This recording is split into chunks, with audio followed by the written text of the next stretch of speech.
Ruto is in a tricky position regarding his decision to establish a presidential task force to audit the national debt. Financial analysts argue that creating such an independent body could then potentially violate certain sections of the Constitution. And as Paul Kirobi now reports, the Law Society of Kenya, LSK, has cautioned the president against using a presidential task force, warning of possible misuse of public resources.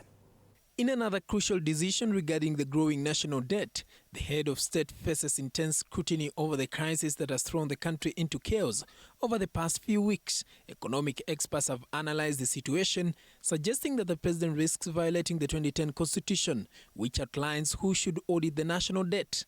But what we see is they carry out their job in a systematic manner, and you realize that whatever happened 2022, 2021, 2022 is what is being debated right now in our parliament or in the Senate.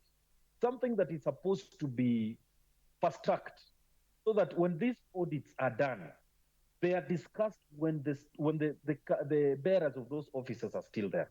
Despite the president forming a national task force that was to include Law Society of Kenya President Faith Odhiambo, and which is expected to give its report within 3 months, the council has already rejected the creation of the task force, calling the move unconstitutional, as the mandate to audit public debts rests with the Office of the Auditor General. LSK, under its statutory mandate, has advised the president to refrain from usurping the constitutional powers of the Auditor General through executive orders and to allow the Auditor General to perform her constitutional duties.